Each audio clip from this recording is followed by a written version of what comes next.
세상에 떠도는 기묘한 괴담들.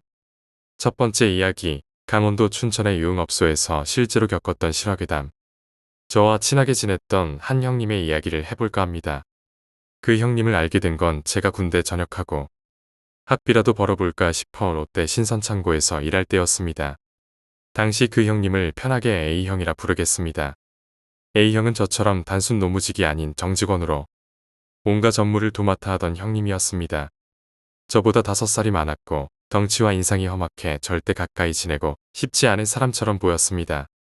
제가 워낙 농담을 잘하고 야한 농담도 기가 막히게 치니 그 형님과도 짧은 시간 만에 가까워졌고 3개월 만에 유비와 관우처럼 망력해졌습니다. 그러다 보니 자주 술을 마시게 되었고 술을 마시다 보니 의뢰 욕구가 생기곤 했습니다.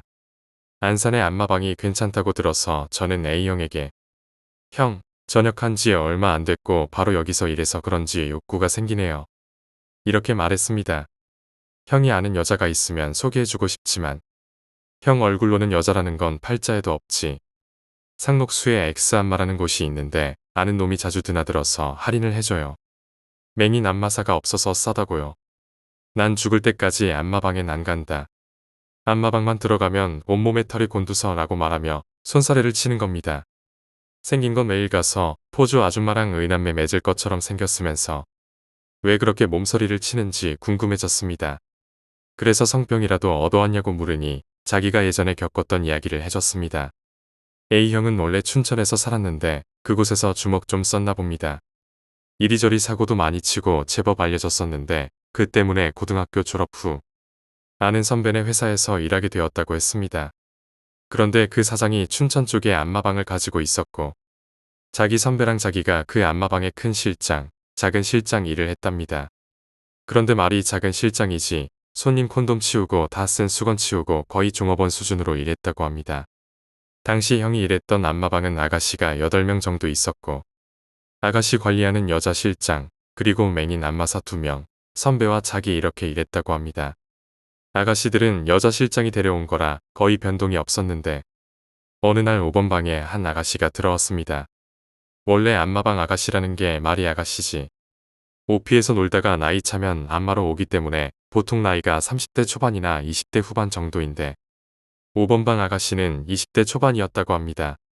그리고 얼굴이 희고 소름 끼치게 이쁜 건 아니었지만 춘천 바닥에 있기에 아까울 정도로 예뻤다고 합니다. 그런데 이 아가씨가 이상한 점이 한두 개가 아니었다고 합니다. 우선 핸드폰이나 연락처가 낮에 걸면 뚜뚜거리는 소리만 들리고 밤에만 터졌다고 합니다. 그리고 손님이 서비스를 받고 나오면 아가씨들은 원피스나 옷 같은 걸 챙겨 입는데 이상하게 그 아가씨는 형이 수건이랑 콘돔을 가지러 들어갈 때까지도 옷을 안 입고 멍하게 배시시 웃고 있었다고 합니다. 그래서 그 아가씨 좀 이상하지 않냐고 물었더니 말수는 없었는데 약간 느리게 말하면서 말하는 게 기분을 좀 야릇하게 만들었다고 합니다. 다른 한 가지는 여자들 한 달에 한 번 오는 그 마법일. 아가씨들도 여자인지라 마법일이 오면 일을 안 하는데 그 아가씨는 한 달에 딱 하루 쉬고 계속 일을 나왔다는 겁니다. 당시 형은 성교육을 잘못 배워서 여자 생리에는 문외한이었고 여자 실장이나 선배인 큰 실장은 맨날 손님이랑 히덕거리거나 맨날 어디 싸돌아다니니 전혀 이상하게 생각하지도 않았다고 합니다.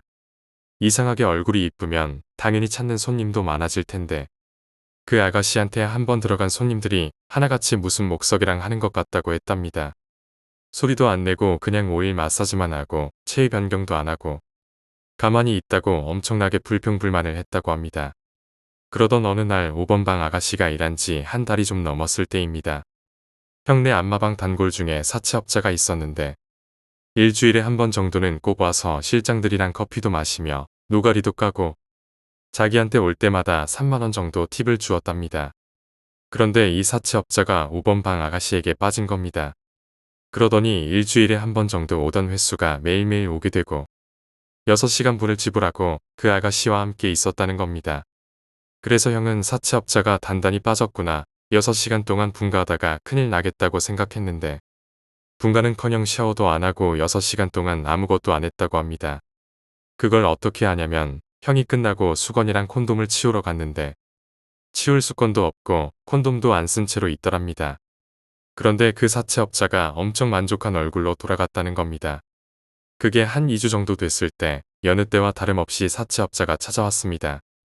그런데 그날 사채업자가 일이 있었는지 한두 시간 정도 늦게 왔고 사채업자가 온 그 찰나에 5번 방에 손님이 들어갔습니다. 그런데 갑자기 사채업자가 여자 실장한테 소리를 치면 늦는다고 전화까지 했는데 이런 법이 어딨냐고 그 사이 손님을 봤냐고 소리를 지르는 겁니다. 그렇게 진상을 부리고도 분이 안 풀렸는지 5번 방 문을 걷어차고 급기야 여자 실장 뺨을 후려치더랍니다. 한바탕 소동이 일어나고 5번 방 손님이 나와서 욕하고 사채업자도 욕하고 여자 실장도 욕하는 삼파전이 벌어졌는데도 5번 방 아가씨는 침대 위에 가만히 앉아 있었다고 합니다. 자기만 딴 세상에 있는 것처럼 고요하게 말입니다. 결국 사채업자는 영구 광퇴를 당하고 한 주 정도는 잠잠했는데 이제 형에게 이상한 일이 생겨나기 시작했다고 합니다. 한 달 동안 자신에게 말도 안 걸고 힐끔 쳐다보면 빙긋 웃기만 하던 아가씨가 말을 걸어오기 시작했답니다. 여전히 헐벗은 채로 말입니다. 대화 내용은 뭐 밥은 먹었느니 안 피곤하냐느니 별로 영양가 없는 인사치레였으나 이상하게 그 말이 귓가에 울리더랍니다. 하지만 자신의 선배이자 큰 실장이 아가씨들한테 수작 부리거나 뻘짓하면 고추를 잘라버릴 것이라고 협박했기 때문에 그냥 예, 아니요 정도로만 대답했답니다. 그런데 날이 가면 갈수록 이 아가씨가 점점 대담해졌답니다. 자기 얼굴을 쓰다듬거나 배가 튀어나온 게 귀엽다면서 배를 만지거나 티셔츠 안에 발을 넣고 부비적거린다고 말입니다. 형도 이 여자는 걸레다. 먹으면 체할 거다. 엮여봤자 좋을 거 없다. 괜히 건드렸다간 피 본다라고 자신을 다스리며 견뎠지만 여자가 너무 예뻐서 참다 폭발하고 말았습니다. 평일이던 주말이던 남성의 욕구는 끝이 없지만 그날만큼은 이상할 정도로 손님이 없더랍니다. 그래서 여자 실장이 아가씨 3명만 남겨놓고 모두 퇴근시키고 큰 실장이랑 새벽 3시경에 술이나 한잔 하러 간다고 말하며 가게를 잘 보고 있으라고 했습니다. 형은 알겠다고 대답하고 러브젤이나 칫솔, 음료수 같은 것을 채워놓고 있었는데 5번 방 아가씨가 자신을 부르더랍니다. 뭐 담배 심부름이라도 시킬 생각인가? 하고 들어갔는데 아가씨가 자기 심심하다고 놀아달라는 겁니다. 어차피 실장들도 없고 아가씨들도 자거나 자기 일하고 있고 방마다 방음도 완벽하니 그러자고 하며 수다를 떨었다고 합니다. 그런데 말이 수다지 별로 대화도 없이 침대에 걸터앉아 이야기를 나누고 있는데 시간이 지날수록 분위기가 야릇해지고 아가씨랑 하고 싶어 죽겠더라는 겁니다. 결국 얼굴에 철판을 깔고 나도 돈 주면 너랑 자줄 수 있냐고 물었답니다. 원래 아가씨들한테 그런 말 하면 맞아 죽을 텐데 그 아가씨는 작은 실장님 하는 거 봐서 라고 말하는 겁니다. 그 말 듣자마자 짐승처럼 아가씨를 덮쳤는데 아가씨가 천천히 하라며 배시시 웃으면서 눕더랍니다. 그리고 2시간 동안 5번이나 했다고 합니다. 여기서 저는 정말 구라를 쳐도 너무 친다. 2시간 동안 5번을 어떻게 하냐? 공 말하니 형은 자기도 믿기지 않지만 한판 끝나고 5분 후에 그 아가씨가 살짝 만졌는데 하얗고 작은 손이 엄청나게 차갑고 기분이 좋아서 금세 발기가 되었다고 합니다. 그리고 몸은 힘든데 허리는 무한 동력처럼 움직였다고 합니다. 거사 후에 몸은 천근만근 무거웠지만 기분은 하늘을 나는 것 같았고 가슴에서 찌릿한 게 올라왔다고 합니다. 그렇게 첫 시작을 기점으로 형과 그 아가씨는 손님 없을 때마다 매일같이 했다고 합니다. 그러다 시간이 지날수록 점점 대담해져서 아가씨가 손님을 받고 쉬는 시간에도 했다고 합니다. 그렇게 3주 정도 지나니 큰 실장이 형에게 요즘 무슨 일 있냐며 다크서클이 턱까지 내려오고 살이 엄청 빠졌다고 했답니다. 형도 점점 이렇게 가다가는 죽겠다고 생각했지만 아가씨가 배시시 웃으면서 다가오면 몸이 자동적으로 반응하고 하면 할수록 쾌감은 더 강하게 오지만 여우는 짧아졌다고 합니다. 하지만 꼬리가 길면 밟힌다는 말이 있듯이 아가씨들이 갑자기 단체로 마법일이 와서 주말 대목 시간에 아가씨 2명이 빠지게 되었고 대타로 불려왔던 아가씨 중 하나가 둘의 분가 장면을 슬쩍 보고 여자 실장에게 고자질을 했다고 합니다. 여자 실장이 노발대발하면서 형의 따귀를 때리고 큰 실장 귀에도 들어가서 따귀 세례를 맞았다고 합니다. 그 당시 생각하면 입이 10개라도 할 말이 없는 상황이지만 형은 이제 그 아가씨를 못 볼 것 같다는 불안감과 자신 말고 큰 실장이랑 자면 어떡하지라는 불안감으로 자신도 모르게 선배이자 큰 실장인 사람 목을 졸랐다는 겁니다. 큰 실장도 자기만큼 덩치도 있고 힘도 좋았는데 아랑곳하지 않고 눈알이 돌아가기 직전까지 목을 졸랐다고 합니다. 그러다 번뜩 정신이 들어 손을 놓고 맨발로 도망치듯 거기를 나왔는데 큰 실장이 문자로 잡히면 죽인다고 너 꼭 찾아갈 거라고 하며 부재중 전화가 50통이 넘어갔다고 합니다. 순간 아차 싶어 집에는 못 가겠고 돈도 없어서 강원대 다니는 사촌형 자취방으로 도망가서 숨어 있어야겠다고 생각했답니다. 사촌형에게 자초지종을 말하고 방 안에 누워 있는데 문득 그 여자가 보고 싶어 죽겠더랍니다. 그냥 보고 싶다 정도가 아니라 지금 당장 안 보면 미쳐버릴 것 같고 그 여자 생각만으로도 발기가 되더랍니다. 하루 이틀 정도 견디다가 도저히 안 되겠어서 형 돈이라도 훔쳐서 손님인 척 가야겠다는 생각마저 들었답니다. 그래서 돈을 찾으려고 옷이며 침대며 다 뒤지고 심지어 컴퓨터 본체라도 팔아야겠다고 본체를 뜯고 나가려는 중에 사촌형이 형의 아버지와 어머니를 모시고 집으로 들어왔다는 겁니다. 그리고 나서 기억이 없고 눈 떠보니 집이었답니다. 나중에 사촌형에게 들으니 아버지가 형 머리를 잡고 바닥에 내팽개쳐 기절시킨 후 트럭 뒤에 꽁꽁 묶어 집으로 데려왔다는 겁니다. 시골 단독주택 반지하 창고에 요강 하나랑 신문지 하나 놓고 가둬놓았답니다. 나흘 동안 갇혀있는데 아침에 잠을 자면 그 여자가 꿈에 나오고 밤이 되면 내보내달라고 울기도 하고 화도 내고 나가면 다 죽일 거라고 협박도 했답니다. 그리고 나흘째 되는 날 아침 아버지 어머니가 자기 손발을 수건으로 덧대고 케이블 타이로 묶어 산속으로 데려가더랍니다. 구불구불한 산길을 지나 어느 한 집에 차를 세우고 누군가 오기를 기다렸다고 합니다. 잠시 뒤 개량한복을 입은 아저씨가 와서 자기를 한번 쓱 보더랍니다. 알고 보니 그 아저씨는 무당이었답니다. 어머니의 지인 중에 점도 봐주고 귀신도 쫓아주고 무병 걸린 사람 치료도 해주는 무당이 있었는데 자기는 그런 거 안 믿지만 귀한 아들이 죽을 것 같아 전화를 했다고 합니다.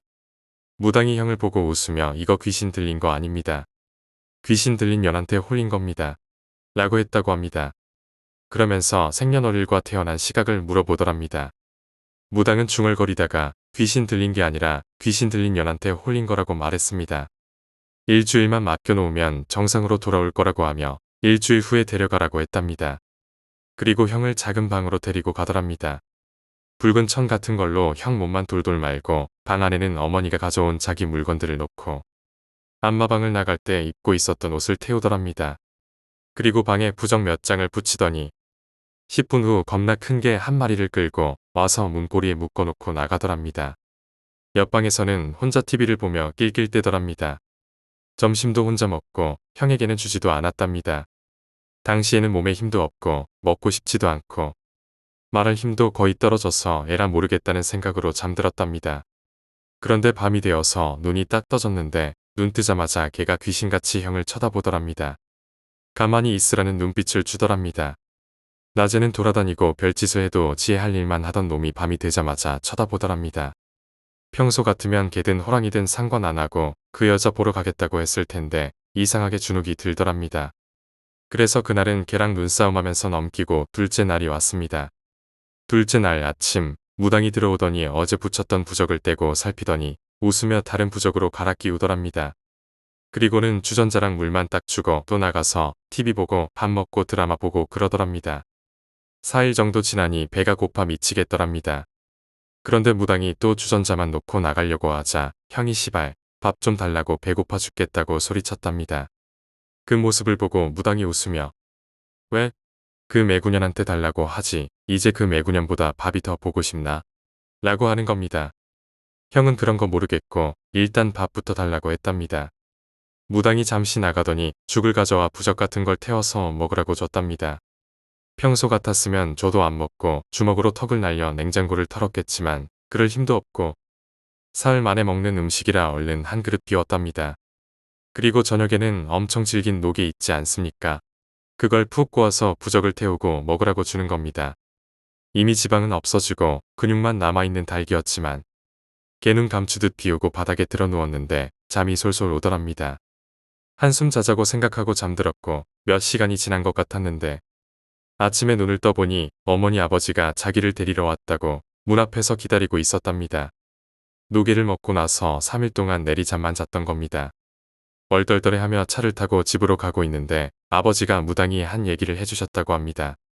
무당이 말하기를 그 안마방에서 일하는 여자애가 매구의 씨였을 거라고. 매구가 남자의 양기를 빨아먹는 여우인데 사람 몸을 빌려 태어난 거라고 했답니다. 그래서 양기 덩어리인 자기를 엄청 마음에 들어 했을 거라고.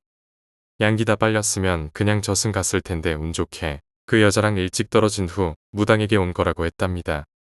큰 개는 혹시라도 그 여우에 홀린 그 아가씨의 사념이 형을 찾을까봐 못 나가게 묶어놨던 거고, 방에 붙인 부적과 음식에 탄 부적은 양기를 보호하고 양의 기운을 더 늘려주는 것이었답니다. 무당은 형 몸이 양기를 순식간에 빨아들여서 일주일에 2번 갈아줘도 될 부적을 4번이나 갈아줘야 했기 때문에 돈이 더 많이 나왔다는 겁니다. 앞으로는 뻘짓거리 하지 말고 조용히 지내다 군대에 가라고 말씀하셨답니다. 그 일이 있고 나서 형은 시내에는 나가지도 않고 조용히 집에서 농사일이나 돕다가 군대에 갔다고 합니다. 저녁 후에 큰 실장에게 전화가 와서 만났고 예전에는 정말 미안했다고 하며 함께 술을 마셨답니다. 넌지시 그 아가씨 소식을 물어봤는데 5번 방 아가씨가 형이 가고 나서 3일 정도 출근하지 않았다고 합니다. 3일 후 아가씨가 출근했을 때 여자 실장이 들어가서 미친년 소리를 질렀지만 아가씨는 눈 하나 깜짝하지 않고 원망하는 눈빛도 없이 멍하게 쳐다보며 자기한테만 너무 뭐라 하지 말라고 곧 작은 실장님도 오니까 같이 혼내라고 헛소리를 했답니다. 그래서 여자 실장도 제풀에 지쳐서 2손 2발 놓고 있었는데 부사관 하나가 5번 방 아가씨에게 반해서 결혼하자고 난리를 피웠답니다. 그러나 5번 방 아가씨는 상대도 하지 않았고 부사관은 자기를 무시한다고 총으로 쏴 죽이겠다고 협박을 하다가 실장이 열받아서 주먹으로 몇 대 쳤다고 합니다. 다음날 부사관이 경찰에 신고해서 깽값은 깽값대로 물고 안마소는 걸리고 여자 실장은 아가씨 데리고 다른 곳으로 갔답니다. 부사관을 때린 이후 5번 방 아가씨는 자기 짐을 다 놔두고 여자 실장에게 말도 없이 사라졌다고 합니다. 그 후 큰 실장은 사장에게 찍혀서 한동안 시다짓하다가 다시 안마방을 운영하고 있다고 싸게 해준다고 웃으며 말했답니다. 제가 들은 이야기는 여기까지입니다. 현재 그 형은 같이 일하던 조선족 여자와 결혼해서 잘 살고 있습니다. 두 번째 이야기, 죽음의 신. 내가 고등학교 3학년이던 시절 있었던 일이다. 그때 나는 수험을 앞두고 있어 한창 공부에 몰두하고 있었다. 그런데 어느 날 갑자기 친구 중 한 명이 같이 어울리던 친구들에게 나랑 같이 있던 추억이라고 생각하고 받아둬라. 이렇게 말하며 전화 카드를 한 장씩 나누어 주었다. 전화 카드를 보니 그 녀석의 사진이 프린트되어 있었다. 나를 포함해 모든 친구들은 갑자기 왜 이런 걸 주는 것인가 싶어 다들 멍하니 있을 뿐이었다. 그리고 카드를 나눠주고 며칠 뒤 그 녀석은 교통사고로 세상을 떠났다. 당연히 카드를 받았던 친구들은 모두 장례식에 참석했다. 그리고 그 친구의 어머니께 전화 카드를 보여드렸다. 그러자 어머님은 싫은 말이다라며 전화 카드를 만들기 며칠 전에 일을 이야기해 주셨다. 한밤중에 방에서 공부를 하고 있던 친구가 갑자기 어머니에게 가서 말을 했다는 것이다. 뭐든지 좋으니까 무언가 추억이 되는 걸 만들어 두고 싶어요. 어머니는 놀라서 왜 그러니 갑자기 라고 물었다. 그러자 친구는 나 혹시 가까운 시일 안에 죽을지도 몰라요. 라고 말했다는 것이다. 어머니는 무슨 바보 같은 소리니 라며 화를 냈다고 한다. 하지만 친구는 공부를 하던 도중 죽음의 신을 보았다고 말했다고 한다. 어머니는 단순히 수험 공부 스트레스로 인한 것이라 생각했지만 설마 이렇게 되리라고는 생각도 못했다며 계속 우셨다. 지금도 그 녀석에게 받은 한 장의 전화카드는 추억으로서 내 책상 서랍 한 구석에 소중히 남아있다. 세 번째 이야기, 오두막의 사진. 고등학생 때 집에서 가까운 산의 친구인 S, K와 함께 셋이서 캠핑을 간 적이 있었다. 일단 캠핑이랍시고 오기는 했지만 딱히 할 것도 없었기에 산속을 탐험하기로 하고 안으로 들어갔다. 꽤 깊은 곳까지 들어가자 배도 고프고 해도 저물기 시작해 슬슬 돌아가기로 했다. 그런데 발을 돌리려는 그 순간 K가 숲 안쪽에 오두막이 있는 것을 발견했다. 우리는 호기심에 그 오두막을 조사해 보기로 했다. 지금 생각해보면 그때 빨리 돌아갔어야 했다. 오두막은 대단히 오래되었고 낡아서 사람이 사는 흔적은 보이지 않았다. 출입문은 잘 열리지 않았지만 K와 S가 힘을 주어 억지로 열었다. 안에 들어가자 역시 폐허였다. 오랜 시간 사람이 살지 않은 것 같았다. 넓이는 다다미 6장 정도였다. 안에는 장롱이나 신문지 다발이 심한 먼지 속에 놓여 있었다. 친구들이 오두막 안을 살피는 동안 나는 바닥에 널려있는 신문지 다발을 읽어보았다. 날짜는 모두 1951년 즈음이었다. 이 오두막의 거주자는 언제까지 여기 있었던 것일까? 나는 한 장 한 장 신문을 넘겨가며 읽기 시작했다. 그리고 그중 한 장에서 본 적 있는 기사를 발견했다. 나는 경악했다. 그 신문은 바로 어제 신문이었다. 하지만 어떻게 보아도 이 오두막에 사람이 사는 흔적 따위는 없다. 격렬하게 기분 나쁜 예감이 나를 휩쌌다. 그때 으악하고 S가 소리를 질렀다. 무슨 일이야? 라고 묻자 저 선반을 열었더니 이런 게 나왔어. 선반 안에는 흑백 사진과 부적이 잔뜩 들어 있었다. 사진은 어떻게 표현해야 할지 모르겠지만 흰 배경 안에 사람 모양의 검은 물체가 찍혀 있었다. 모든 사진이 똑같았다. 위험해. 빨리 여기서 도망치자. 우리는 그대로 오두막을 나와 전력으로 캠핑 장소까지 돌아왔다. 주변은 이미 어두워진 뒤였다.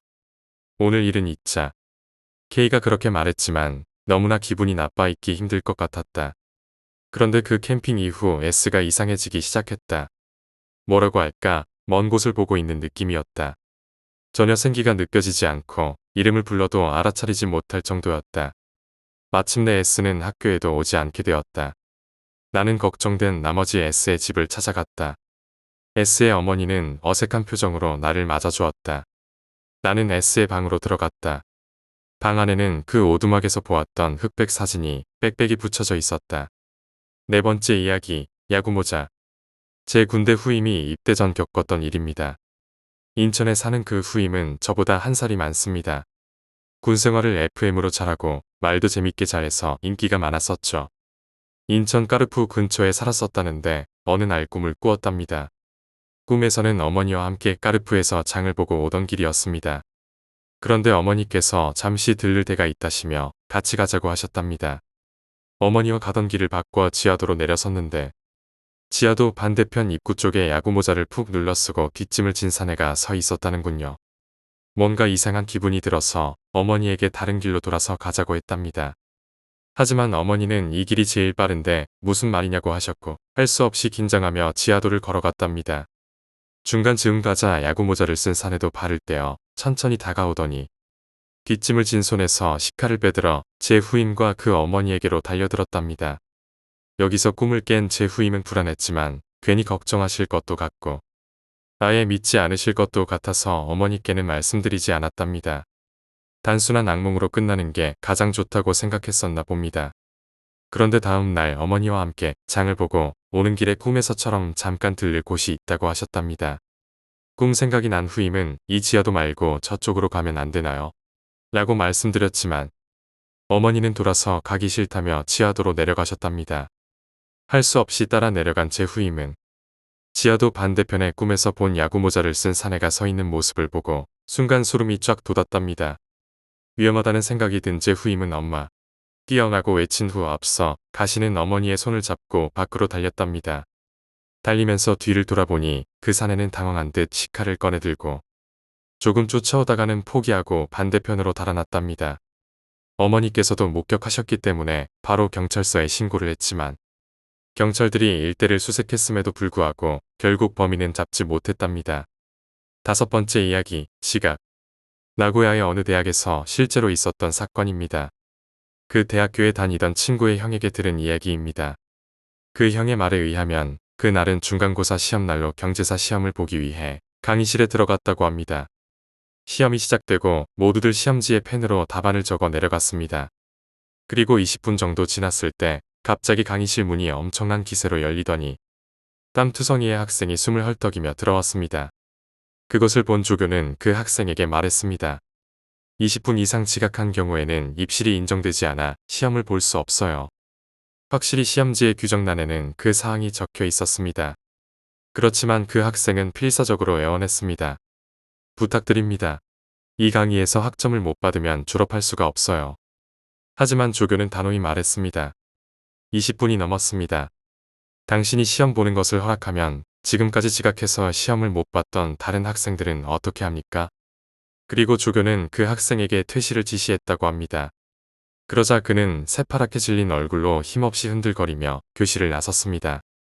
그리고 그대로 복도에 나가 눈앞의 창문을 넘어 5층 높이에서 뛰어내렸다고 합니다. 생사는 불명. 학교 측은 필사적으로 이 사건을 은폐하려고 해서 뉴스에도 나오지 않았다고 합니다. 다만 그 이후 학생이 시험 시간에 얼마나 늦건 적어도 시험은 보게 해주도록 규정이 바뀌었다고 합니다.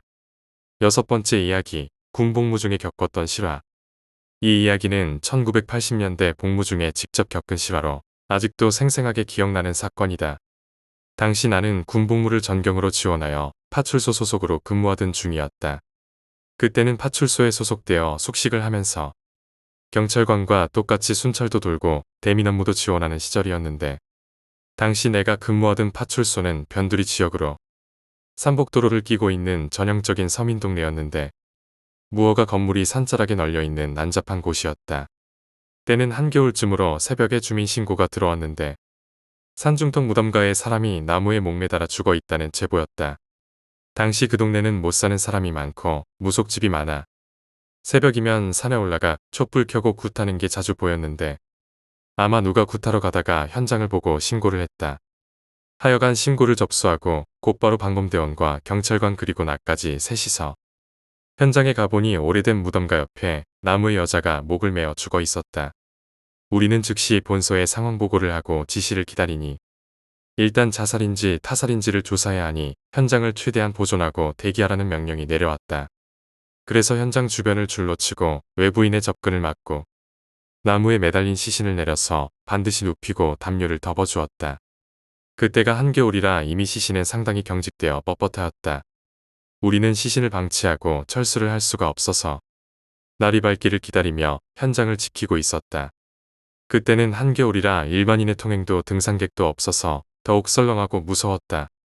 이윽고 날이 밝아 직원들이 출근할 때쯤 본서 수사과에서 직원이 나와서 우리는 사건을 설명하고 현장을 인수인계하는 중에 앰뷸런스가 도착하여 시신을 옮기는 작업을 도와주게 되었는데, 담요를 벗기니 반드시 눕혔던 시신이 엎어져 있는 게 아닌가.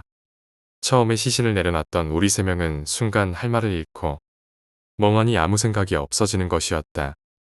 파출소에 내려오니 출근한 직원들이 간밤에 수고했다고 나가서 목욕이나 하고 쉬어라고 하는 것이었다. 우리 3명은 가까운 동네 식당에 들어가서 국밥을 시키고 소주를 마셨는데 아무도 말을 안 하는 것이었다. 침묵 끝에 내가 먼저 말했다. 저 어제 분명히 시신을 바로 눕힌 건 맞죠? 3명 다 그것을 생각했지만 무서워서 말을 못하다가 내 말에 동의를 하면서 공포에 휩싸이게 되었다. 그날 이후 우리는 알 수 없는 공포로 불안해져서 항상 서로의 안부를 챙기곤 했는데 아직도 서로 자주 연락을 하고 지낸다. 우리 셋 중 한 명이라도 불행이 닥치면 같이 위험해질 것 같아서 1980년대 전경으로 복무하던 중 산중턱 무덤가에서 여성이 나무에 목을 매달아 죽은 채 발견되는 사건을 겪었습니다. 사건 현장을 보존하고 대기하던 중 한겨울의 새벽에 시신을 눕혀 덮어두었지만 나중에 시신이 엎어져 있는 것을 발견하고 경악했습니다. 이 경험은 나와 함께 현장에 있던 동료들과의 깊은 연대감을 형성하게 만들었고 지금까지도 서로를 챙기며 지내고 있습니다. 7번째 이야기, 한밤중에 찾아왔던 귀신. 제가 어릴 적 겪은 일인데 정말 실제 제 이야기입니다. 제가 고등학교 2학년 시절 늦여름이었습니다. 저는 시골에서 자랐고 독자라 부모님과 사는 것보다 산동네에 친할머니와 할아버님이랑 사는 날이 더 많을 정도로 나름 귀여움받으며 귀하게 자랐는데, 어느 날 밤이었어요. 잠이 많을 나이라 한참 잠들었을 때 이상한 기운에 잠이 다 깨진 않고 정신이 몽롱한 상태랄까요. 그런 상태로 있는데 묘한 기분이 드는 거였어요. 어릴 때 남자분들이라면 몽정들 한 번씩들은 다 해봐서 아시려나 모르겠는데 하여간 저의 몸 상태가 이상 야릇하게 기분이 좋은 상태였어요. 저는 잠버릇이 일자로 똑바로 누워 자는 형태인데 정말 몽정하는가 하고 생각하는 상태까지 정신이 돌아온 거였어요. 몽정이 아니면 내가 내 손으로 자위를 하나 생각까지 미쳐서 손에 힘을 주어서 주먹을 쥐어 보았죠. 차례로 오른손에 힘을 주어서 주먹을 쥐어보고 왼손에 힘 주어보고 몇 번을 쥐어봐도 저는 아니고 누가 자꾸 제 중요 부위를 만지는 것 같았어요. 거기까지 생각하다 아니겠지 하고 좀 잠들면 다시 또 그러고, 그 상태가 좀 지났을까 도저히 이건 아니다 싶을 정도로 이상한 거예요. 그러다 저도 모르게 내가 아니다 싶어서 벌떡 일어났어요. 자던 상태에서 상체만 딱 세우고 누구야? 이러고 깬 겁니다. 근데 거거까지가 다고 보름달만큼 환한 창문에 비친 달빛에 방 안이 거무스름하게 다 비칠 정도로 비쳐 보여서 아무것도 안 보였고 그냥 그 상태로 뒤로 발라당 누워서 잠을 다시 잔 겁니다.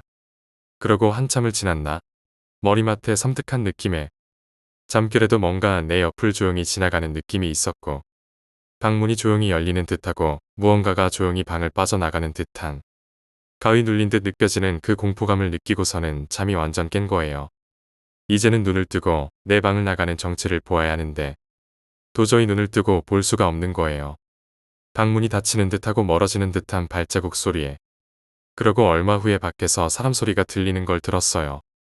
그냥 조용히 속삭이는 듯한 말소리였는데 시골이라 제 방에서 나가면 바로 마당이고 마당 지나서 밭이라 그 밭 쪽에서 나는 작은 소리도 들릴 정도로 아주 조용한 밤이었죠. 한참을 눈을 못 뜨다가 그러다가 왠지 사람이면 누군지 잡아야겠다는 생각에 일어나서 밖으로 나갔죠. 그런 용기가 어디서 났는지는 몰라도 귀신은 아니었을 거다라는 생각에 용기 내서 나갔죠. 그리고 그 소리들이 들려온 방향으로 갔는데 아무것도 보이지 않는 겁니다. 다치고 심어놓은 채소들 뿐이고 아무것도 안 보여서 정말 내가 몽정하려고 그런 거였나 아니면 잠결에 자위한 건가. 아까 내가 일어났을 때 정말 등 뒤까지 살폈어야 했나. 내 몸을 만지던 정체가 뭐지 도대체. 이렇게 생각하며 방에 들어가서 잠을 잤습니다. 다음날 그런 황당한 기분에 아침을 맞이하고 일어나서 아침을 먹고 학교를 가려고 하는데 할머님이 밥상 머리에 앉아 계시다가 저 밥 먹는 거 지켜보시더니 갑자기 하시는 말씀이 어제 너 늦게 친구들 왔었니? 이러시는 거예요. 저는 아니요 라고 하자 할머니는 잠결에 사람 이야기 소리도 들리고 그래서 난 이 친구들 온 줄 알았다라고 하시는 거예요. 할머니도 저랑 같은 때 그 소곤대는 이야기 소리를 들으신 거죠. 저는 거기서 그만 정신을 놓을 뻔했습니다. 머릿속이 하얗게 백지가 되더군요. 정말 어제 일이 사실이라면 사람이었을까? 사람이었다면 여자일 텐데 나를 짝사랑하는 얘가 있었나? 아니면 귀신이었나? 귀신이면 처녀 귀신. 이런저런 생각 등등으로 며칠을 학교에 가서도 멍한 상태로 있었고 한 보름은 할머니 댁에 안 가고 우리 집으로 가서 등교하고 학교 다니고 할머니께서 맛있는 거 안 해줘서 할머니 보러 안 오나 하는 오해 같지 않는 오해도 받으면서 그 일을 잊을 수 있었죠. 8번째 이야기, 제주도 살 때 겪었던 일. 어릴 적에 전 제주도에 살았어요. 믿지 않으실지 모르겠지만 몇 살 때부터인지 모르겠는데 초등학교 1학년 때까지인가? 적어도 1년은 넘었던 것 같아요. 매일 귀신 꿈을 꿨어요. 그래서 너무 무서워서 자는 게 싫었을 정도였죠. 형이랑 맨날 같이 자고 부모님이랑 자고 그랬죠. 근데 맨날 귀신 꿈을 꾸니까 나중에는 별 감흥이 없어지더라고요. 근데 유독 기억나는 꿈이 있어요. 너무 현실이랑 비슷한 꿈이라고 해야 하나. 꿈속에서 밤이었어요. 목이 말라서 일어나서 방문을 열고 거실을 지나쳐 부엌에 가서 불을 켜고 물을 먹었어요. 그 다음에 부엌 불을 끄고 가려는 순간 하얀 소복을 입은 귀신이 현관문을 열고 들어오더라고요. 그걸 본 저는 부엌 문 쪽 입구에서 얼었죠. 귀신은 천천히 저한테 다가왔어요. 그리고는 절 내려다 보더군요. 여자는 약간 통통한 얼굴이었어요. 어깨 정도 오는 생머리에. 지금도 어렴풋이 얼굴이 기억나네요.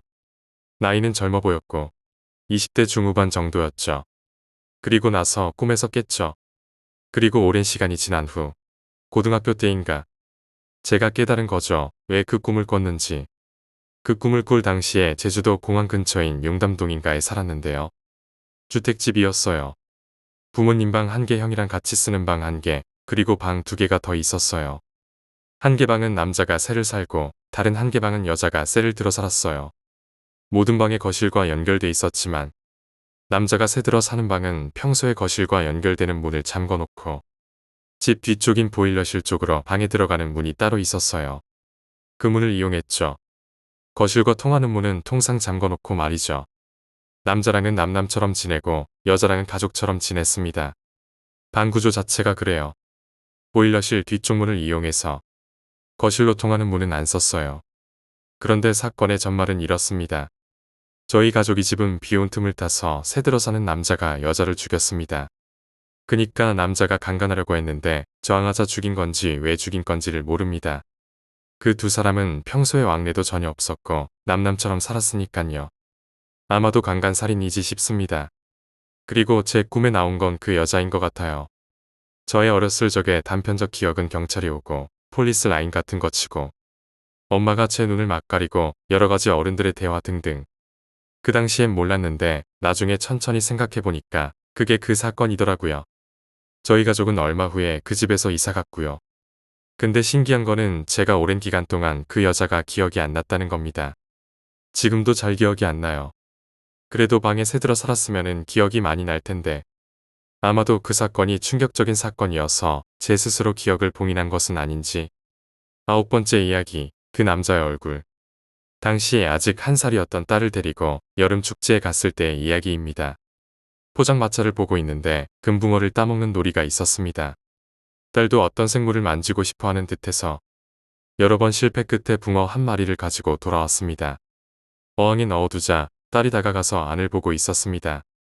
아직 말을 못하는데 금붕어와 함께 입을 뻐끔뻐끔 거리는 게 마치 대화하는 것 같았습니다. 귀엽다고 생각한 순간 갑자기 딸이 울기 시작했습니다. 아기라서 흔히 있는 일이지만 아무리 달래도 좀처럼 그칠 기미를 보이지 않았습니다. 이유를 알 수 없었습니다. 그날부터 딸은 절대로 금붕어 근처에 가지 않았습니다.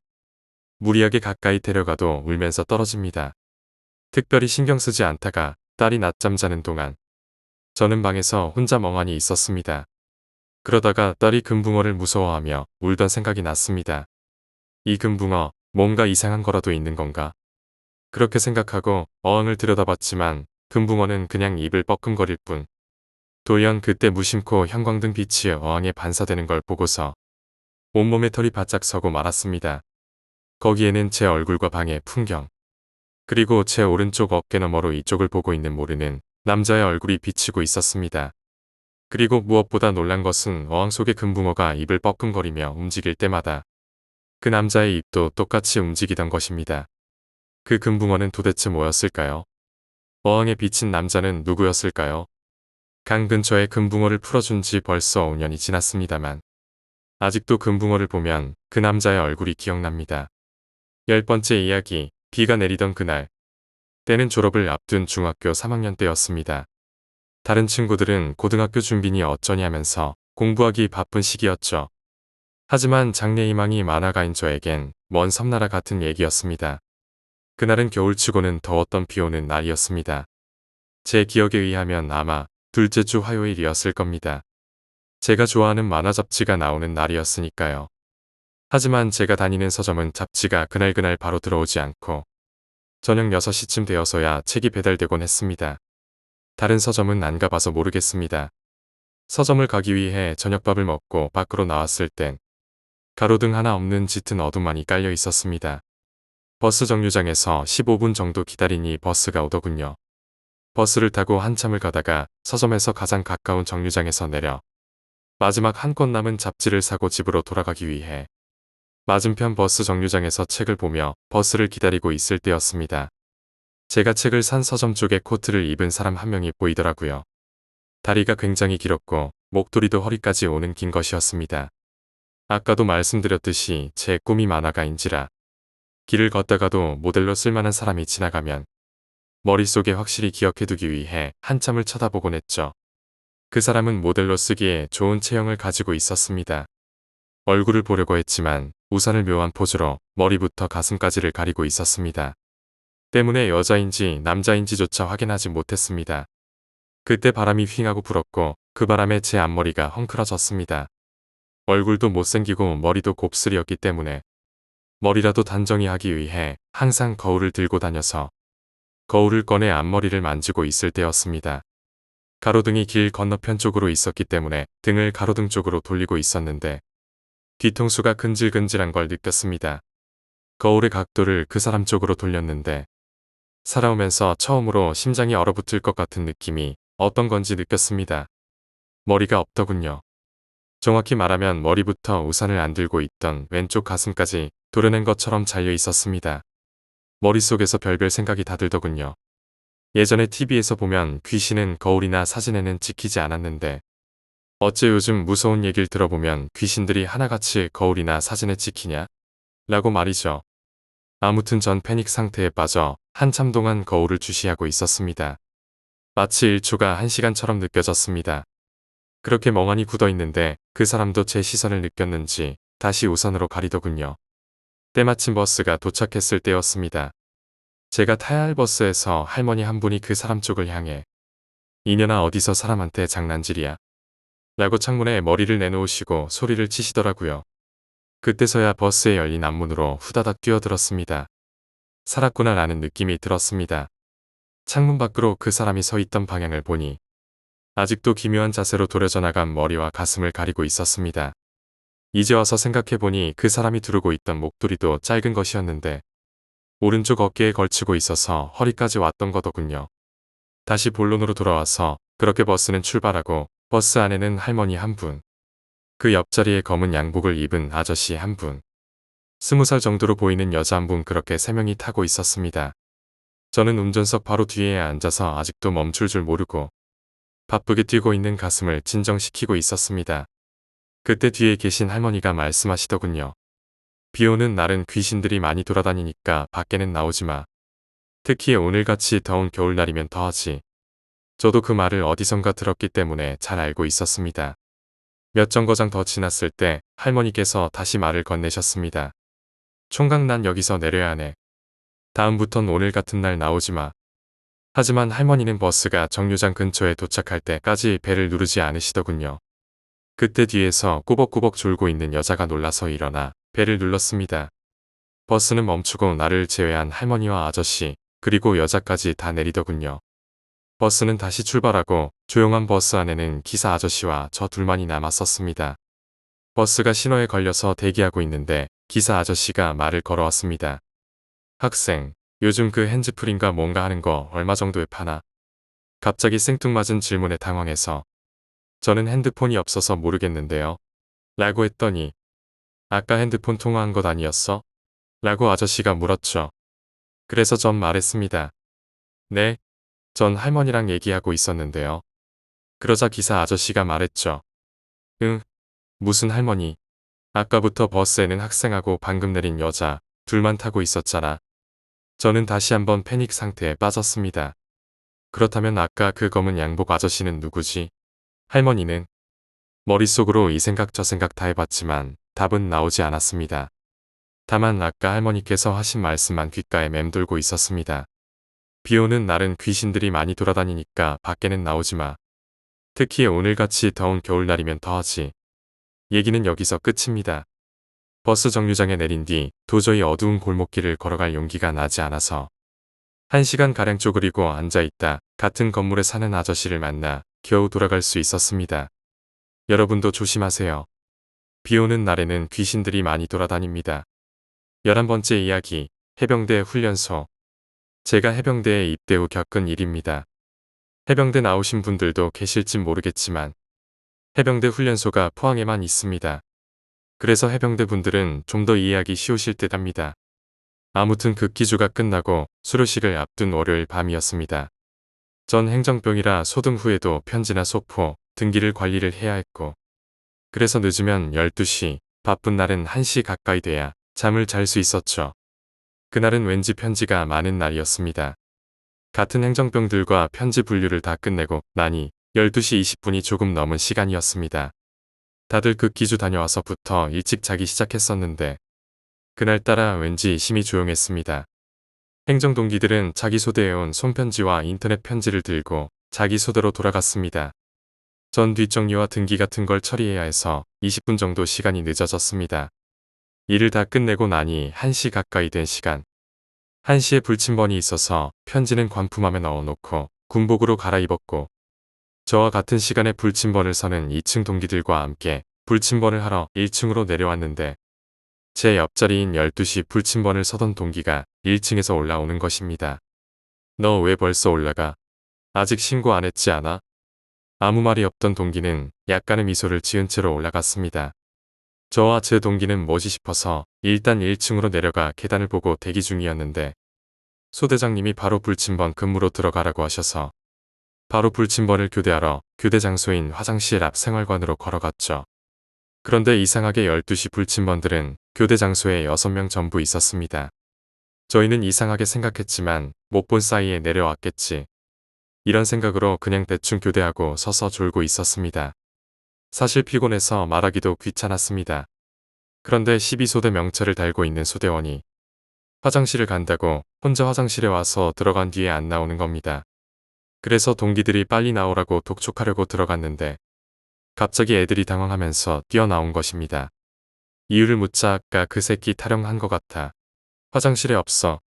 화장실 창문이 열려 있는데 화장실 창문은 높고 작았지만 화장실로 들어간 놈은 호리호리해서 쉽게 나갈 크기였습니다. 높이는 소변기를 밟고 올라가면 될 정도의 높이였습니다.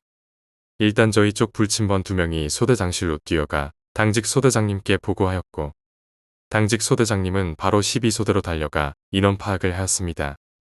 그런데 인원 이상무 소대장님은 장난하냐면서 저희에게 혼을 내시려 했지만 저희는 정말 억울하다고 1층 화장실 쪽 6명 전부 화장실 가는 걸 봤다고 하였고 소대장님은 저희가 졸았거나 아니면 한눈 팔 때 나간 걸로 판명하시고 저희에게 꿀밤을 먹이시고 12소대 소대원들에게 사과하라 하시며 12소대 원들은 다시 자라고 한 뒤 내려가셨습니다.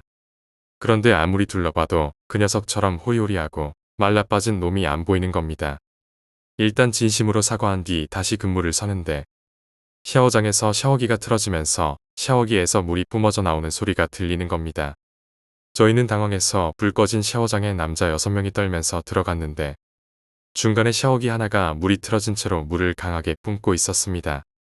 저희는 서로에게 샤워기 끄고 오라고 하다 결국 제가 뛰어가서 샤워기를 끄고 다시 왔는데 아무리 둘러봐도 샤워기가 켜질 환경이 없었습니다.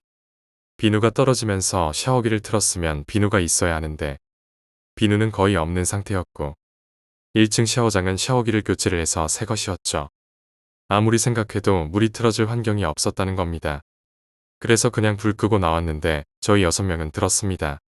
콧노래 소리를 말이죠. 샤워장에서 울리는 콧노래 소리를. 소리가 울리는 곳은 분명 저희가 방금 나온 샤워장. 저희는 분명 6명 전원이 다 있는 상태.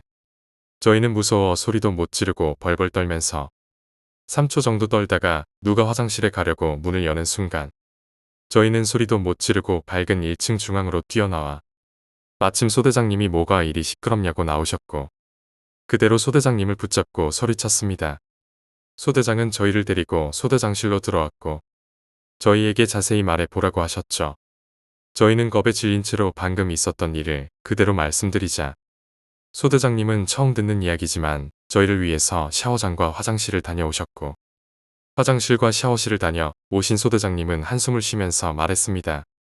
너희가 몸이 약해져 그런 것 같다면서 초코파이를 하나씩 주셨지만 저희는 먹지도 못하였고 시계를 보니 다음 불침번을 깨우러 가야 하는 시간이 되었죠.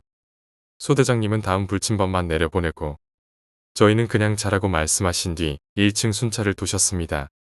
저희는 둘이 꼭 붙어서 2층에 올라가 다음 불침번을 깨우고 그대로 목포를 덮고 벌벌 떨었습니다. 자지도 못한 채 서로 떨다가 2시 불침번이 근무를 끝내고 올라오더군요. 저기들은 아무 일도 없었다고 말했는데 한 가지 거슬리는 말. 화장실 양끝 칸에 누가 문을 잠가놓고 튀었어. 화장실 맨 끝 칸. 저희가 마지막으로 화장실을 봤을 땐 분명 다 열려 있었는데 저희는 그날 섬뜩한 느낌이 전신을 감은 상태로 겨우 잠들었고 다음 근무부터는 1층 화장실 쪽 근무에서 다른 곳으로 옮겨졌죠. 한동안은 수료시 견습으로 들떠서 잠시 잊었던 기억이 친구들과 무서운 이야기 하다가 생각나서 말해봅니다. 12번째 이야기, 방배동 괴담. 96년도의 일입니다. 외국에 살고 있던 제가 처음으로 한국에 놀러가게 돼서 어렸을 때부터 친하게 지내던 사촌 녀석 집에서 며칠간 신세를 지게 되었죠. 집은 방배동 근처에 지하층이 있는 4층짜리 빌라로 입구를 들어서서 각각 지하와 2층으로 올라가는 계단이 있었습니다. 조금 오래되고 제가 기억하기에 평수가 20평 남짓 되는 그다지 크지 않은 빌라였죠. 그 빌라의 2층이 외삼촌 댁이었습니다. 1층은 그냥 현관문만 있습니다. 첫째 날은 피곤도 하고 동갑내기 사촌 녀석과 그 동생과 저 이렇게 셋이서 이불 깔아놓고 이런저런 얘기를 하다가 잠이 들었습니다. 그렇게 자다가 어디선가 갑자기 땅땅 하는 소리가 들리더군요.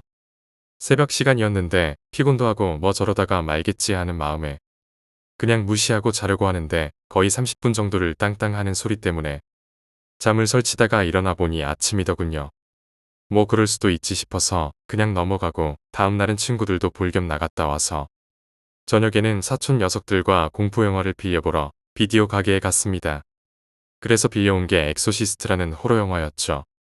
셋이서 이불 뒤집어 쓰고 덜덜 떨면서 보고 있는데 또 어젯밤에 들었던 땅땅 하는 소리가 들리는 겁니다. 그랬더니 사촌 녀석이 하는 소리가 또 시작했네 저 누나 이러고 말더라고요. 그래서 뭔데? 그랬더니 지하층에 정신 나간 여자가 살고 있는데 밤마다 망치를 들고 벽을 두들긴다는 거였습니다. 덕분에 엑소시스트를 20배는 무섭게 보고 그날은 또 지나갔죠. 그 다음날은 친구들과 술자리가 있어서 압구정에서 늦게까지 술을 마시고 10시가 넘어서 택시를 타고 외삼촌 댁으로 돌아왔습니다. 술도 좀 취하고 몇 단지였는지 잘 기억이 안 나서 이리저리 헤매다가 겨우 찾아 들어왔는데 현관문이 닫혀 있고 불도 꺼져 있어서 긴가민가 하면서 문을 열고 들어갔죠. 그렇게 계단을 올라가려고 하는데 지하에서 인기척이 있더라고요. 계단을 두어 칸 정도 올라서서 고개를 빼꼼 내밀고 지하층을 봤는데 어떤 덩치가 크고 머리를 산발한 여자가 망치를 들고 절 노려보고 있었습니다. 순간 술은 확 깨버리고 식은땀이 흐르고 다리가 움직이지 않더군요. 그렇게 몇 초 정도 눈이 마주치고 있다가 도리어 아무렇지 않게 행동하면 괜찮을 거라는 생각이 들어서 그냥 고개를 돌리고 천천히 올라갔습니다. 2층에 도달해서 떨리는 손으로 초인종을 눌렀는데 그 초인종 소리와 동시에 밑에서 망치로 계단 손잡이를 땅땅 치면서 걸어 올라오기 시작하더군요. 미치는 줄 알았습니다. 밤 늦은 시각이라 안에서 부스럭거리는 소리는 나는데 좀처럼 문을 열어주지 않더라고요. 뒤를 돌아보니 계속 쇠로 된 계단 손잡이를 땅땅 때리면서 1층 현관을 지나서 2층으로 올라오고 있더라고요. 어쩔 수 없이 초인종 한 번 더 눌러놓고 4층까지 뛰어 올라가면서 울먹이며 소리를 질렀습니다. 당시 키가 181cm의 몸무게가 78kg로 나름대로 운동도 하고 그래서 양아치 정도는 신경도 안 쓰던 시절이었습니다. 그런 제가 거의 실신할 정도로 말까지 더듬고 울먹거렸으니 지금도 가끔 전화통화하면 그 사촌 녀석이 놀리곤 합니다만 당해보지 않은 사람은 정말 모를 겁니다. 미친년과 망치의 조합이 얼마나 사람을 떡실신하게 만들 수 있는지. 어쨌거나 제 소리에 삼촌이 뛰쳐나오셨고 문을 염고 동시에 문 앞에 서 있던 망치를 들고 있던 산발한 여인 앞에서 소리를 지르시는 게 들리더군요. 그래도 연세가 좀 있으셨던 터라 당황하지 않으시고 내려가라고 조용하게 타이르시더군요. 그렇게 1분 정도 됐나? 밑에서 한 아주머니가 올라오셔서 사과하시면서 조용히 그분을 데리고 가시는 걸 볼 수 있었습니다. 눈치채셨겠지만 그 정신 나간 여인을 데려간 분은 그 여인의 어머니셨습니다. 상황 파악을 하기 위해 3층까지 내려와서 보고 있자니 그 미친 딸내미는 계속 왼손에 든 망치로 쇠로 된 계단 손잡이를 땅땅 내려치고 있었고 외삼촌은 가까이는 가지 못하시고 멀찌감치 문고리를 잡고 서신 채로 타이르고 계셨는데 어머니가 뒤늦게 나타나셔서 딸내미의 뒤에서 팔을 잡고 끌어내리려고 하시더군요. 외삼촌도 계셨고 그 어머니도 올라오셨으니 마음이 진정되는 듯해서 2층으로 내려가려고 하는데 어머니에 의해 2층과 1층 계단의 중간쯤 끌려 내려가던 그 미친 딸내미가 갑자기 소리를 지르면서 자기 엄마 팔을 뿌리치고 망치를 치켜든 채로 저에게 뛰어 올라오더군요. 도대체 무슨 소리를 질렀는지는 정확히 모르겠으나 언뜻 듣기에 욕설이 아니었나 싶습니다. 과장 안 보태고 태어나서 그렇게 무서운 얼굴은 처음 봤으며 그 포스에 대항하기에는 내 자신이 너무 작구나라는 생각이 그때 들었던 것 같습니다. 왜 고양이를 만나면 쥐가 졸라서 못 움직이지 않습니까? 방어고 뭐고 저 망치로 후려치면 그냥 맞아야겠다라는 생각도 들었던 것 같은데 왜 그런지는 모르겠습니다. 공포에 연달아 엄습을 당하면 아마도 누구나 저렇게 될 듯. 분명한 건 절 노리고 달려들었던 것은 틀림없었고 웃는 건지 우는 건지 모를 괴상망측한 표정으로 망치를 들고 3층으로 달려드는 그 여인네를 저지하는 한 사람이 있었는데 그게 바로 용감하신 제 외삼촌이셨습니다. 그 여인이 집문을 지나서 2층을 돌아서 3층 계단에 진입하자마자 집에서 뛰쳐나와서 여인의 팔을 꼭 붙드셨던 거죠. 만약 외삼촌이 그 팔을 안 붙들어 주셨다면 아마 머리통에 커다란 망치 자국이 생겼을지 모를 일입니다. 이 모든 일이 불과 몇 분 안에 일어난 일이지만 제게는 너무나도 공포스러운 경험이었고 지금도 계단을 오르내릴 일이 있으면 꼭 밑을 한 번씩 보고 다닌답니다. 어쨌든 외삼촌과 그 딸내미 어머니 두 분이서 손에 쥐어진 망치를 뺏고 나서 지하까지 끌고 내려가자마자 제 사촌 녀석이 뛰쳐나와 절 부축해서 안으로 데리고 들어갔는데 그제서야 살았다 싶더군요. 아마도 그때 제 수명이 10년은 단축됐을 듯합니다. 13번째 이야기, 제주도에서의 군생활. 나 군생활 할 때 우리 부대에서 실제로 일어났던 일이었어. 아무래도 제주도는 섬이다 보니까 다 바다잖아. 그래서 해안 경계 근무라는 걸 나가거든. 그냥 보초 서는 거야. 혹시나 모를 북한군 침투나 뭐 잠수함, 수상한 사람들 있는지 없는지 주시하는 거야. 그런 걸 매일 밤마다 나가. 그때가 겨울이었어. 제주도 겨울이 그렇게 안 춥다고 생각하지만 바닷가라서 바람 때문에 그런지 너희들이 생각하는 것보다 엄청 추워. 그리고 눈이 자주 오진 않는데 또 올 때는 꽤 오더라고. 암튼 그날도 눈이 펑펑 오던 날이었어. 한창 꿀잠 자다가 새벽에 사건 때문에 오대기 출동하고 5분 대기조라고. 뭔 일 생기면 후딱 출동하는 그런 게 있어. 암튼 그냥 난리가 났었어. 그때 나는 초번 근무라서 일찍 근무 서고 들어와서 자고 있었지. 갑자기 다 깨우더니 사망사고 발생했다고 하더라고. 난 진짜 북한군이 쳐들어온 줄 알고 깜짝 놀랐어. 암튼 오대기만 출동하고 우리는 내무실에서 무슨 일인지도 모르고 바짝 긴장한 상태로 완전 군장하고 대기하고 있었지. 곧 행정반으로 전화가 오더라고. 결론만 얘기하면 같은 내무실 쓰던 김병장이라는 애는 죽고 권일병이라는 애는 실신해서 병원으로 실려갔대. 사고를 당한 김병장이랑 권일병이라는 애들은 새벽 2시였나? 그때 근무였어. 조선해부에 별다른 특이사항도 없고 누가 침투한 흔적도 없고 공격한 흔적도 없고 해서 현장 조사는 그걸로 마쳤나봐. 김병장의 사인은 심장마비였나? 동사였나? 정확히 기억은 안 나는데 아무튼 자다가 그냥 죽었다고 나왔나봐. 그래서 그 현장에 있었던 권일병이 이 미스테리를 풀어줄 유일한 사람이었지. 실신해서 병원에 실려간 권일병이 깨어나기만을 모두들 기다리는 상황이었어. 하루쯤 지나자 권일병이 깨어났어. 근데 애 상태가 영 안 좋았다고 하더라고. 뭘 본 건지 충격을 먹어서 실어증에 걸렸다고 해야 하나. 물어봐도 넋이 나간 사람처럼 대답을 못했다 하더라고. 우리 부대 사람들, 헌병대들, 그 사건을 아는 모두가 어떻게 된 건지 궁금해 미칠 지경이었지. 그렇게 이틀이라는 시간이 흘렀어. 근데 권일병이 뭔가 결심을 한 듯이 얘기를 시작했다고 해. 그의 첫마디는 조사관님, 지금부터 제가 하는 말 무조건 믿어주실 수 있습니까? 정작 답답한 사람은 조사관이었으니 다 믿어줄 테니까 겪은 일 그대로 다 얘기하라고 했지. 그렇게 권일병은 끔찍했던 그 날을 기억하는 듯이 표정을 찌푸리며 몸이 떨려오는 것을 억지로 참으며 이야기를 시작했어. 늘상 그렇듯 김병장이랑 권일병이 앞번초 근무자들이랑 근무교대를 하고 근무를 서고 있었대. 원래 그러면 안 되지만 보통 병장급 정도 되면 후임병만 세워놓고 일 있으면 바로 깨워라 하고 구석에 처박혀 자거든. 그날도 김병장은 권일병이랑 잠깐 노가리 까다가 잔다고 하고 구석에서 잠들었대. 권일병 혼자서 근무를 서고 있었대. 그래도 일병 때쯤엔 군기가 바짝 들어있을 때라서 열심히 근무를 섰겠지. 그렇게 한 20여 분이 지났을까. 네, 그날의 기억으론 참 이상하리 많지 눈이 많이 왔었어. 아무튼 권일병은 평소처럼 주변을 보고 있었대.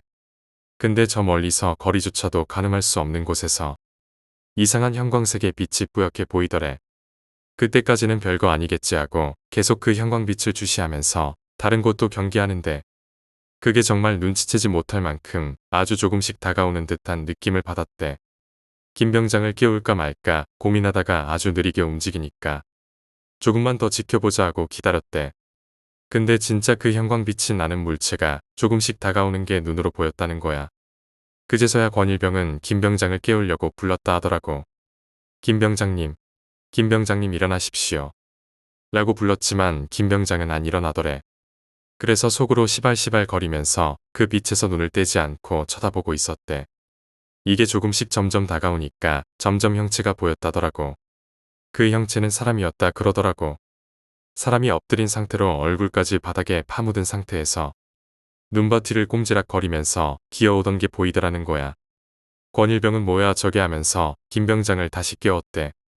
원래 선임병을 깨울 때 몸에 손을 대고 깨우면 갈굼건이었는데 그따위 것은 생각도 안 나고 너무 무서워서 눈은 그 얼굴까지 땅에 박고 꼼지락거리면서 오는 그걸 보면서 김병장을 막 발로 찼대. 김병장님, 일어나십시오. 일어나라고 시발 새끼야. 공부 때문에 뒷일 따위 생각나지도 않았대. 그렇게 해도 김병장은 안 일어났다고 하더군. 그래서 초소 안에 있는 전화기로 상황실에 전화를 걸려고 했대. 근데 전화기를 든 순간 전화기가 먹통이라는 거야.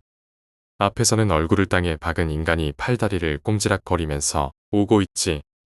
전화는 안 되지. 김병장은 발로 차대도 일어나지도 않지. 완전 미칠 것 같았대. 어쩔 수 없이 혼자 처리할 수밖에 없는 상황이었으니 수상한 새끼가 기어오는 동안 속으로 몇천 번을 시뮬레이션을 했대. 가까이 왔을 때 수화하고 불응 시에는 발포하려고. 이제 눈으로 정확하게 그 존재를 식별할 수 있는 곳까지 왔대. 근데 얼굴을 땅에 박은 상태로 꼼지락거리며 기어오는 모습은 똑같은데 그 수상한 새끼가 같은 군복을 입고 있었다는 거야. 권일병은 뭐야? 이게 무슨 상황이지? 내 근무 때 하필. 이렇게 생각을 하면서 조정관 연발로 놓고 방아쇠에다 손가락을 올렸대. 꼼지락거리며 기어오던 그 새끼는 결국 초소 근처까지 왔고 권일병은 심호흡 한 번 내쉬고 수화를 했다는 거야. 손들어. 움직이면 쏜다. 화랑. 이 시발 새끼야 대답해. 화랑이라는 건 암구어라는 건데 야간에 신원 확인이 어려우니까 같은 편끼리 정해놓고 쓰는 거야. 예를 들어 화랑하면 반대쪽에서 담배라고 오면 아군이라 간주하고 신원 확인을 하러 나가는 거야. 그래서 권일병이 수화를 했는데 정체를 알 수 없는 그 새끼가 동작을 갑자기 딱 멈추더래. 원래 수화 3회 불응 시 발포가 원칙인데 막상 총을 쏠려니 망설여져서 한 번 더 수화를 했대. 손들어. 움직이면 쏜다. 화랑. 하는 순간 처음부터 끝까지 얼굴을 받고 있던 그 새끼가 몸은 엎드린 상태로 얼굴만 쓱 하고 들기 시작했다는 거야. 권일병은 잔뜩 긴장한 상태로 얼굴을 보려고 했지. 근데 권일병은 그 새끼 얼굴을 확인하자마자 기절을 해버렸대. 그 인간 같지도 않던 그 새끼의 얼굴은 바로 옆에서 자고 있던 김병장이었다는 거야. 김병장은 입이 아주 찢어질 만큼 끔찍하게 웃고 있었다더군. 그 모든 얘기를 듣던 조사관은 권일병의 상태로 봐서 도저히 거짓말 같지가 않아서 일단 권일병은 병원에서 쉬라고 하고 우리 지역에서 유명한 무속인에게 물어봤다는 거야. 조사관은 그 무속인에게 모든 걸 이야기해줬더니 그 무속인이 하는 말이 충격적이었어. 그 김병장이라는 사람은 아마 권일병이 봤다던 그 형광색의 빛이 보였던 시점부터 이미 죽어 있었을 게야. 원래 이승에 미련이 많던 사람이 죽거나 자기 죽음이 너무 억울하다 생각되면 같이 저승갈 사람을 찾거나 아니면 살아있는 사람 몸속에 들어가려고 한단 말이여. 아마 김병장이란 사람은 권일병 몸속에 들어가려고 했나벼. 그 후에 그 무속인은 김병장이 죽었던 곳에 와서 천도제를 지내줬고 권일병은 얼마 못 있다 정신쇠약이었나. 아무튼 복무 부적격 판정받고 의병 제대했어. 이 일은 내가 평생 가도 못 잊을 거야.